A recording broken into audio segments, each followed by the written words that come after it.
પછી જલ્દી થોડું પતાવી. ટેસ્ટિંગ લેબના ઉત્તર પ્રવેશે હું બેઠેલો છું. ટેસ્ટિંગ લેબના ઉત્તર પ્રવેશે બેઠેલો છું. જીપી ખેડા મને પૂછે છે. જીપી ખેડા મને પૂછે છે, ગૂગલનો ટોપ કન્ટ્રીબ્યુટર તું ગૂગલ મેપ જોયો નહીં? મને કહે છે કે ગૂગલ મેપ જોયો નહીં, રસ્તા કદી જોયા નહીં ને તું જીપીમાં આવી ગયો. તું જીપીમાં આવી ગયો, બોલજો જોડે, બરાબર?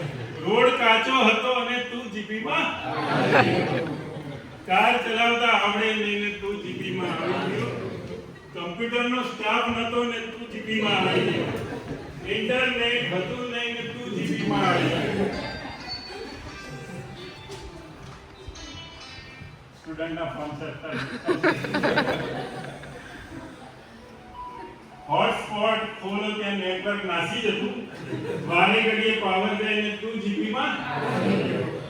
પાટણમાં કઈ ઓછા શબ્દ જોયા હતા કે તું જીપીમાં. પાયથન શીખવાડનાર અસલી પાયથન પણ જોઈ ગયો.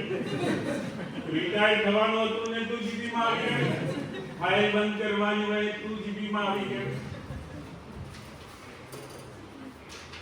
પછી મેં જીપી પૂછ્યું, ભાઈ બરાબર કે આટલું બધું જાણવો કર, આટલું સારું તો પછી મને કેમ બોલાય?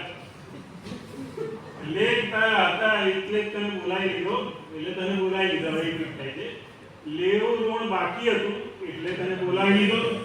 સુરત આચાર્ય સાહેબ બંને જણા સાહેબ અને સહકારી સ્ટાફ હતો એટલે તને બોલાવી લીધો. વધુ કામ ઓછો તાણ એટલે તને બોલાવી લીધો. ખુશીના અશ્રુ સાથે વિદાય આપી હતી એટલે તને બોલાવી લીધો. થોડો સમય તાળો લેવાનો હતો એટલે તને બોલાવી લીધો. અંતે ખુશી અશ્રુ સન્માન સભા વિનય સાથે તને બોલાવી લીધો. એક વાત છેલ્લે કે જીપી ખેડા માત્ર સ્થાન નહોતું પણ લાગણીનું સરનામું હતું.